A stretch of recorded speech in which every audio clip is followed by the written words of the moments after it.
Hello friends, good afternoon. তোমরা কেমন আছো? আজকে আমি একটা নতুন রেসিপি দেখাবো কাঁঠালের দানার পকোড়া। দেখো, কাঁঠালের দানাগুলো তো তোমরা দেখলে আমি পাটাতে নোড়া দিয়ে একটু থেতো করে নিয়েছি একটা বাটিতে। দেখো, এখন এতে দিচ্ছি হলুদ, তোমার বেসন, ঠিক আছে, এটা সুজি দিয়ে ভালো করে চটকে মাখতে হবে। এটা আছে একটু চালের গুঁড়ি, পেঁয়াজ, কাঁচা লঙ্কা, ঠিক আছে, দিয়ে ভালো করে চটকে চটকে মাখতে হবে।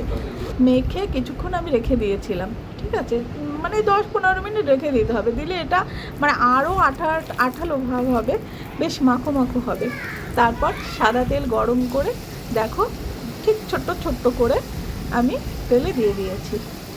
দারুণ লাগে খেতে। আসলে আমি এক জায়গায় খেয়েছি, আমি খেয়ে তারপর আমি বাড়িতে করেছি, সত্যি দারুণ লাগে, গরম গরম হেভি লাগে, মানে চিকেন পকোড়ার থেকেও যেন বেশি টেস্টি লাগলো।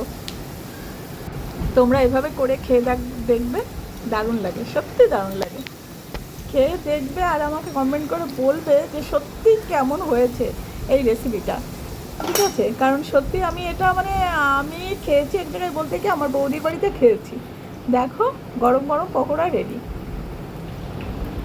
একদম মচমচে হয়। একটু চালের গুঁড়ো আর সুজির পরিমাণটা একটু বেশি দেবে, ঠিক আছে, একদম মচমচে হয়, দারুণ লাগে খেতে। আমার তো খুব ভালো লেগেছে। দেখো কেমন মচমচে হয়েছে।